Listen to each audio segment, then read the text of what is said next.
Translation. O all auspicious Yogamaya, I shall then appear with my full 6 opulences as the son of Devaki, and you will appear as the daughter of Mother Yashoda, the queen of Maharaj Nanda. Purport. By Srila Prabhupada. The word Amshabhagena is important in this verse. In Bhagavad Gita 10.42, the Lord says, Athava bahunaitena kim gyatena tavarjuna vishtabhayam hidam kritsnam ekam shena stito jagat. But what need is there, Arjun, for all this detailed knowledge? With a single fragment of myself, I pervade and support this entire universe. Everything is situated as a part of the Supreme Lord's potency. In regard to Lord Krishna's appearance in the womb of Devaki, Brahma played a part also, because on the bank of the milk ocean, he requested the Supreme Personality of Godhead to appear. A part was also played by Baladev, the first expansion of Godhead. Similarly, Yogamaya, who appeared as the daughter of Mother Yashoda, also played a part. Thus Jiva Tattva, Vishnu Tattva and Shakti Tattva are all integrated with the Supreme Personality of Godhead. And when Krishna appears, he appears with all his integrated parts.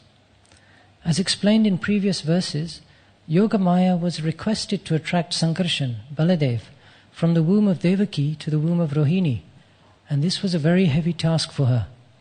Yogamaya naturally could not see how it was possible for her to attract Sankarshan. Therefore Krishna addressed her as Shubhe, auspicious, and said, Be blessed, take power from me, and you will be able to do it. By the grace of the Supreme Personality of Godhead, anyone can do anything, for the Lord is present in everything, all things being his parts and parcels, amshabhagena, and increasing or decreasing by his supreme will. Balaram was only 15 days older than Krishna. By the blessings of Krishna, Yogamaya became the daughter of Mother Yashoda, but by the supreme will she was not able to enjoy the parental love of her father and mother. Krishna, however, although not actually born from the womb of Mother Yashoda, enjoyed the parental love of Mother Yashoda and Nanda. By the blessings of Krishna, Yogamaya was able to achieve the reputation of being the daughter of Mother Yashoda, who also became famous by the blessings of Krishna. Yashoda means one who gives fame. Srila Prabhupada ki.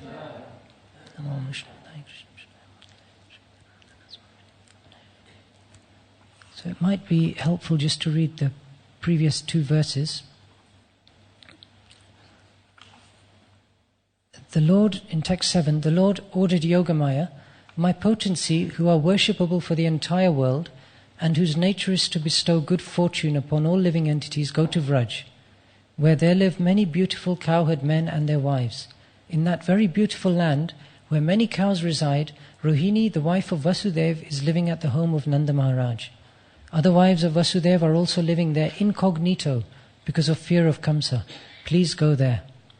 Within the womb of Devaki is my partial plenary expansion known as Sankarshan or Shesha. Without difficulty, transfer him into the womb of Rohini.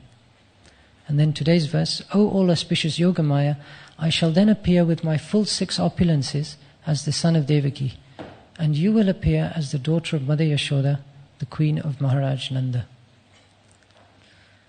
So the Supreme Lord Sri Krishna is setting out his plan. He's been invited to come to this world, obviously seeing that the world is in a terrible state. Paritranaya sadhunam vinashaya cha duskritam. So to re-establish the principles of religion, he's advented, of course, at the request of his devotees.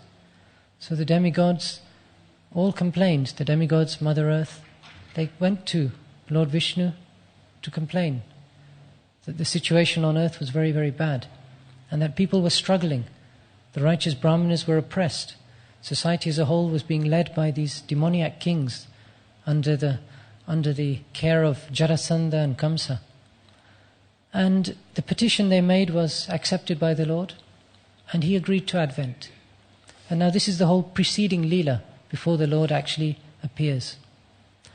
Actually, in the 9th canto we got a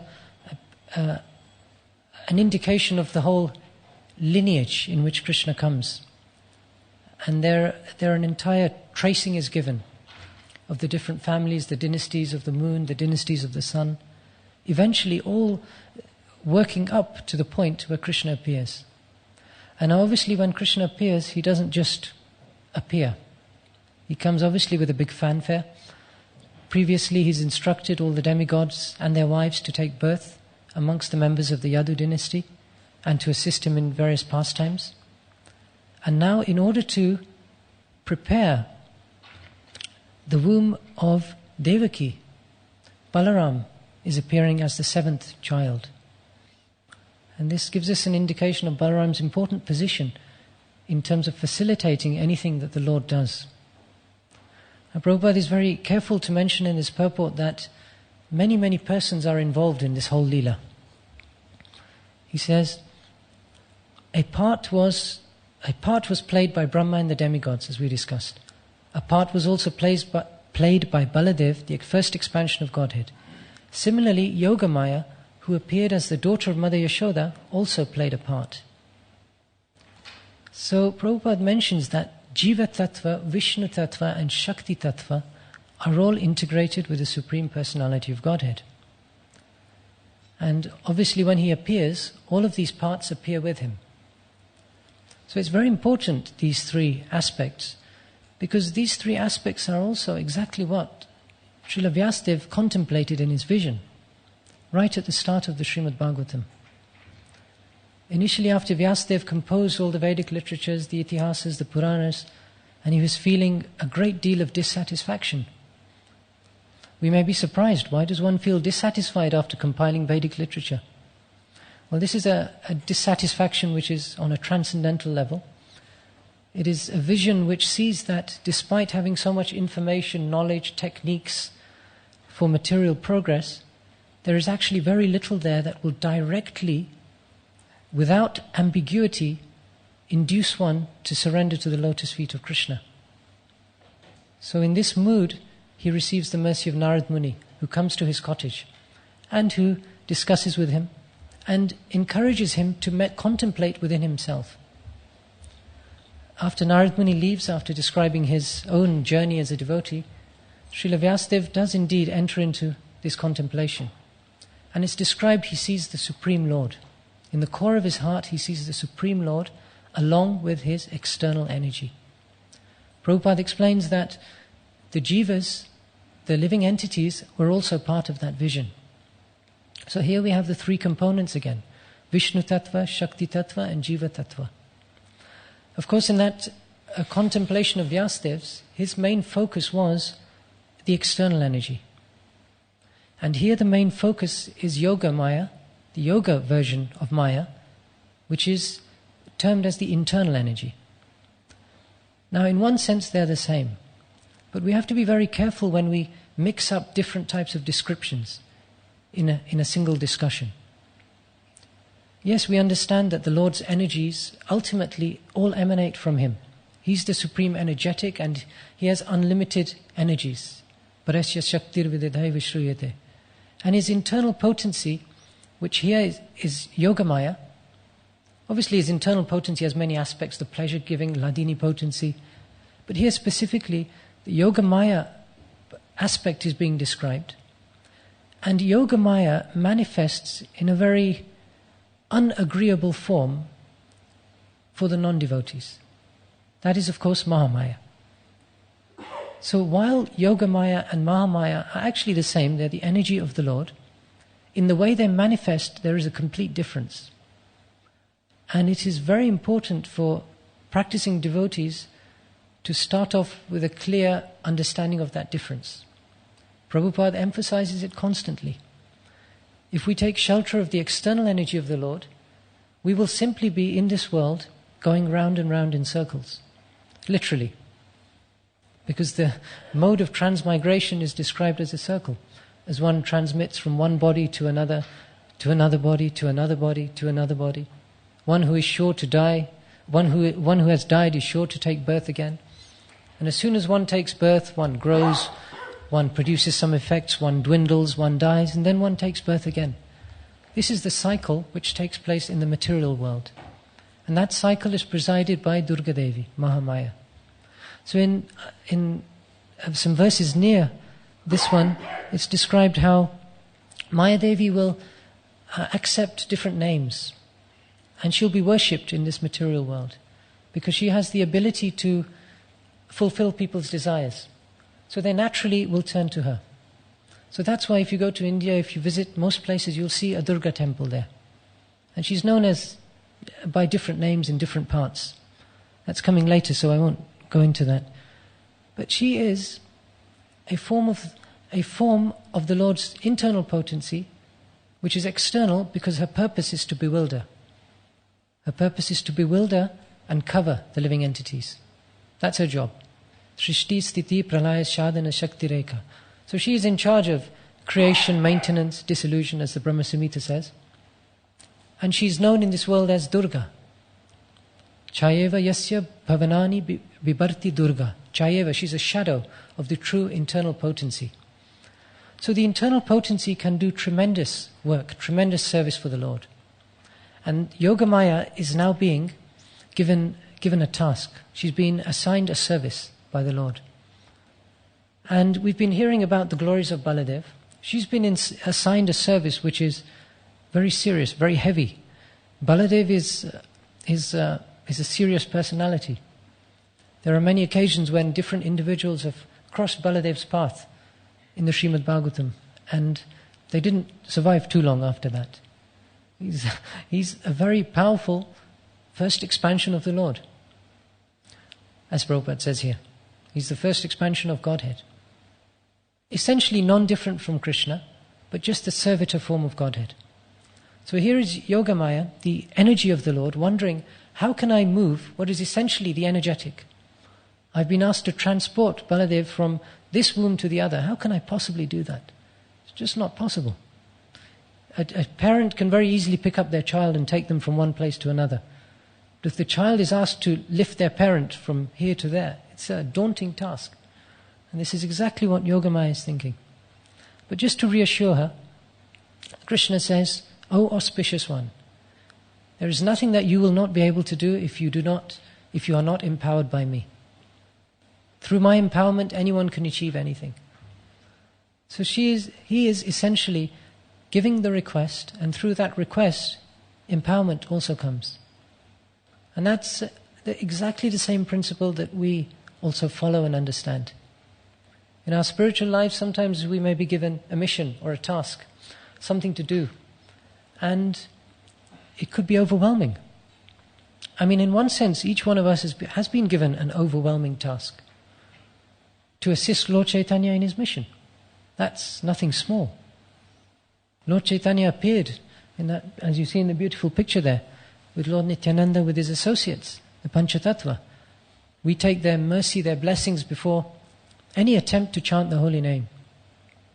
Prabhupada writes in one place, in Kali Yuga, it is especially important for us to chant the Panchatattva Mahamantra, the Panchatattva mantra, before attempting to chant the Mahamantra. Because technically we have no real qualification to chant Krishna's names. So we get the blessings of the Panchatattva, especially Lord Nityananda, and we are empowered through that to recite Krishna's name. So empowerment is definitely something that comes from a competent person. Here you have the Lord himself, very competent by all standards. In the beginning of this purport, Prabhupada quoted this verse from the Bhagavad Gita, chapter 10, Atava Bahunetena, Ekam Shena Stito Jagat. What is the need for all this complicated knowledge? With a single fragment of myself, I pervade and support this entire universe. So this is, of course, happening in a chapter which speaks of the opulence of the Absolute. And in there we hear, earlier on, how Krishna explains the Chatur Shloki Gita, how he is the source of everything. Aham sarvasya prabhavo mata sarvam pravartate. Iti matva bhajante mam buddha bhava samanvita. He explains that I am the source of the material and spiritual worlds. And the wise who actually know this engage in my service. So it's one thing for us to understand that the Supreme Lord, Sri Krishna, is the Supreme. There's a great deal of description Krishna gives himself. After this Chaturshloki recitation, Arjuna agrees. He says, Param Brahma, Param Dhama, Pavitram Paramam Bhavam. And then he goes on to explain that, yes, I now accept you as the Supreme Lord. Not just because I think so, or because you've said so, but because it's confirmed by the other authorities. Asita Devala Vyasaha Swayam Chaiva Bravishime. So he says that these great personalities are simply confirming your divine status and your supreme status. Now this actually happens a few times, because after this elaborate description that Krishna then goes into, because Arjuna petitions him to give more details of his position within this world. So practically the whole of chapter 10 in the Gita is concerned with how Krishna manifests through different aspects of this creation. How he's the light of the sun, the taste of the moon, the fragrance of the earth. And it's quite an extensive description. And at the end of it, Arjuna is amazed. He says, I fully accept your position now. You are the Supreme Lord. So we'll see, actually, Arjuna has his faith and his intensity of absorption in the Lord reinforced many times. Of course, his initial point of surrender was in chapter 2, where he says, I am now a soul surrendered unto you. Please instruct me. Shishyasteham shadimam tvam prapannam. That, of course, was the beginning of Krishna's direct instructions to Arjuna. Once he had put aside his disagreements, his lamentations, his fear, his problems, his depression, once he decided to put that aside, he was in a fit condition to actually hear from Krishna. But then, of course, he doesn't know very much at that point, at least in the Leela. We're not speaking again on the Tattva principle where Arjuna is a pure devotee of the Lord and he's fully aware of everything. We're speaking specifically within that storyline, where Arjuna definitely exhibits bewilderment, and he needs Krishna's divine words to purify him of that. So this is one occasion where he again reinforces his faith in Krishna. Then after seeing the universal form, which happens in the next chapter, once again Arjuna's faith is reinforced. So it does start with a preliminary faith. Prabhupada does explain in the Gita that if we're actually going to understand the Gita, we have to approach the Gita with some theoretical faith in Krishna. We have to theoretically accept that Krishna is the Supreme Lord, that he has something useful to say, and that his devotee is competent to hear it. If we don't come to that point, there really is no point picking up the Gita, because we will not get anything out of it. It will simply be just some ordinary person talking to some other ordinary person, having a nice philosophical discussion. We should not think we have the monopoly on philosophical discussions, and that all philosophical discussions actually are valuable. They are not. Up and down the universities of this country, in various clubs, various societies, various forums, people are discussing all types of philosophy. Most of it is centered around the body, its interactions, matter, the material world. All of it, ultimately, as Bhagavatam describes, is shrama eva hi kevalam. So there is a distinction between that type of discussion and the type of discussion that is centered solely around Krishna. So when Krishna gives knowledge about himself, the devotees become enlivened. With that knowledge, they engage more in his service. And the cycle simply continues. So rather than being a vicious cycle, we can actually call it a cycle of upliftment. The vicious cycle of chewing the chewed is that we engage in some activities of sense gratification. Our mind becomes conditioned to that. We carry on the process. We like it. We suffer tremendously. We do it again. In the end, punascharvita charvananam, we chew the chewed again and again, right through different births in this world. So the technique for us to be free of that is exactly the process that's given in the Gita. Krishna gives elaborate explanations of himself in this chapter, not in many chapters, and not in many places either. Krishna generally doesn't have a great need to keep describing the glories of himself. He's already situated in his place. He already has hundreds and thousands of Lakshmis and Gopis worshipping him in Goloka Vrindavan. Lakshmi Sahasrashata Sambrama Sevyamanam. He has no need for anyone or anything. But he very much likes the idea that his Jiva Tattva, which is not really meant to be separated, is meant to be with him. We always have these three aspects. We have the Vishnu Tattva, Shakti Tattva, Jiva Tattva. We have the Lord Himself, we have His material energy, we have the marginal potency, Jiva Tattva. He doesn't like it when the Jiva Tattva takes shelter of the external energy. The correct place for that Jiva Tattva is to be at the lotus feet of the Lord. Place me as one of the atoms at your lotus feet. Stita dhuli sadrisham vichintaya. So when the devotee develops that consciousness, the devotee actually becomes happy. This is the actual secret. That devotees know what it takes to become happy.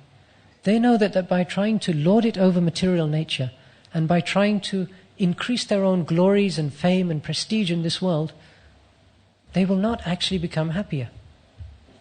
Only devotees actually understand this. No one else in the material world gets it, because they've been systematically trained in exactly the opposite from day one. Even if someone is a good person, if they're very charitable by nature, very kind by nature, if they don't have the understanding that the Supreme Lord is the place where we should all be, ultimately their activities are influenced by some degree of motive. Some motive either personal or collective, some motive based upon feeling good about oneself. There's charity in different modes that's described. And there's charity in the mode of ignorance, which is given to a person who is unworthy at the wrong time and place, in the wrong circumstances. Then there's other types of charities. There are charities which are given to a worthy, deserving person with no personal desire for benefit. But still often you will find that philanthropists, or those who engage in charity work, they develop a sense of pride. And that's one of the driving motivations. That I'm feeling good about myself, that I've now helped out someone. Of course, the helping out is great. That's very good. It's also described in the Bhagavatam how traditionally different persons, if they were wealthy merchants or if they were kings, they would engage in different charitable activities, including, for example, planting trees, digging wells, building temples. These are some charitable activities described in the Bhagavatam. Generally, with all of these cases, a sense of pride does develop. So, when in the realm of pure devotion, one attempts to do activities for Krishna which are devoid of that pride and which are done simply for the satisfaction of the Lord. So here we have this example that Yoga Maya is given the task of transferring Baladev to another womb, and it's a whole adventure even before the adventure begins. Of course, we know what happens after Krishna appears. Right on cue, Shri Shri Radha Gokulananda ki jai.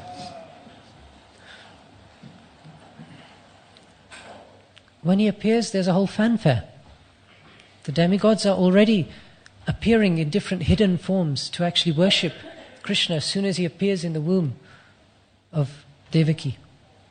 And then after he appears, there's a whole adventure. It's raining. He's in a prison. There's a thunderstorm. And he has to be transported. So there's a lot of transporting of babies going on, before they're born and after they're born. And it really just indicates that it's unusual. This is an unusual circumstance for an unusual personality. And then, of course, we know all the pastimes in Krishna book. We've just worked our way up to Canto 10. The next several chapters are full of exquisite pastimes of the Lord. How when he's a small baby, he destroys an entire cart, which is many times bigger than him. He gets attacked by numerous demons. He finishes them all off. All around him, his associates are chanting prayers for his protection. His mother and father are thinking that he's suffering. He naturally seems to be attracting bad luck all the time. So they're always chanting different mantras, worshipping to different personalities, doing different yantras, tantras for his protection. All a wonderful irony. Krishna puts himself in that position and completely demonstrates that he's not at all bothered about having a particular position. In Vraj, he does not need to strut around as the Lord of everything. That we've covered in the first 9 cantos. We've understood Krishna's supreme position. In this verse we read also, Ekam Sena Stito Jagat. We know clearly where Krishna is. He's that string beneath the garland. You may remember that's a verse. Sutre Manigana Iva. That just as pearls are strung on a thread, Krishna underlies this entire material creation So we can just look to the garlands of the Lord. And generally, an expert garland maker, you will not see the thread. That's Krishna. He's so expert that no one can see him if he chooses not to reveal himself. So there are many people who are attempting to describe the Lord based upon their lack of knowledge. And ignorance is never a good platform to make big speeches from. If we don't know who the Supreme Lord is, we shouldn't act as if we do. Now, of course, there's subtle components to this concept as well. It's not just that people are discussing Krishna and they don't really understand. That definitely happens. But if they're sincere, ultimately, their lack of knowledge isn't an impediment. If they're sincerely trying to describe the glories of the Lord, He will empower them in due course. The problem comes when someone has another motive. And they may attempt to use Krishna's name to justify something that they're doing. And then there's the whole subtle aspect as well, where rather than attempting to describe the glories of the Lord, people then engage in sense gratification, and they portray that as being supreme. That is another attempt for someone to act like the Lord. And therefore they induce the entire world. The entire world is currently running on consumerist ideology. Buy this, do this, the economy will keep going. Be happy, do this, go to this country, get this ingredient, make this item, ship it all over the world. This is the ideology that seems very popular at the moment. But it's not actually anything to do with the real Krishna. But in most people's minds, their TV is their God. Google is their God. The different items that modern science has produced, and then the different industries, they are their worshipable objects. So although they won't ever admit, oh, I'm worshipping this as God, actually they're doing it. They're completely giving their entire life energy, their valuable human energy, to a materialistic civilization. And that's a form of Mayavad. It's illusion. So even if someone isn't directly trying to declare themselves to be Krishna and acting as Krishna, they may do so in this subtle way, and that's more dangerous. So Krishna, as we were saying, He has spoken of His glories, and now He's at the point where He's simply going to relax. He's going to do many miracles. He's simply going to enjoy Himself. He's now going to voluntarily submit Himself to the will of His devotees. We know how Lakshman was upset in previous ages when the story of the Ramayana took place. And he wasn't happy that he had to follow Lord Ram's order on a number of occasions. So he decided that I will take birth older than the Lord, so he can't boss me around next time. This is why Prabhupada says here, Balaram was only 15 days older than Krishna. So that is the Lord's arrangement. He first of all appeared as the seventh child, purified the womb of Devaki, then was transported to Rohini, who is another wife of Vasudeva, but living in Braj due to the atrocities of Kamsa. And then he engaged in so many different activities while there. So, as the older brother, of course, he had a certain license to make preparations, to interact with the Lord. But he also plays amusing roles at different times. We were discussing how Balaram is not someone to be messed with. He's an extremely potent person. So this recitation of the Bhagavatam actually has a strong influence of Balaram, but not perhaps in the way we would expect. This Bhagavatam was recited, especially the second time, or third time you can say, because there have been many recitations, by the sages. It was heard by the sages of Naimisharanya, by Sutta Goswami. And Sutta Goswami is the son of Romaharshan. Right? And Romaharshan had a special pastime with Balaram. Balaram killed him. That was the pastime. Romaharshan was a great reciter. He was speaking in an assembly. Balaram appeared. And now one injunction is that one should not arise from the Vyasasan while the discourses are going on. If one is giving a discourse on Krishna, there's nothing that should interrupt that. So if someone's talking about Krishna, they're not supposed to get up. However, if Balaram turns up, you better get up. Because Balaram saw detected what he thought was impudence. And he thought, here is Ramaharshan sitting there, speaking, I've just arrived. So he took a blade of grass and just killed him. Blade of grass. But he'd already been given a benediction that he would live a long life and that he would speak. So then the sages somehow reconciled this and said, your son, who is considered an expansion of you, he will actually carry on. And then this Sutta Goswami is actually the key instrument by which we're hearing the Bhagavatam. Of course, within Bhagavatam's story within the story, as we know, Sutta Goswami, sages of Naimisharanya. Then within that, there's the pastime of Maharaj Parikshit, Shukadev Goswami.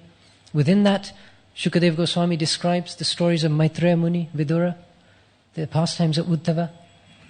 So no one really likes to keep exclusively adding their own versions. They keep referring back up the chain, back to, in this history at this time, a similar incident took place. You're asking, how is it that Krishna allowed demons such as Shishupal, Dantavakra to attain liberation? Well, back then, at some time long ago, this also happened in this circumstance. So this is part of the process. We are hearing many aspects here which are very much linked to a practicing devotee's mood.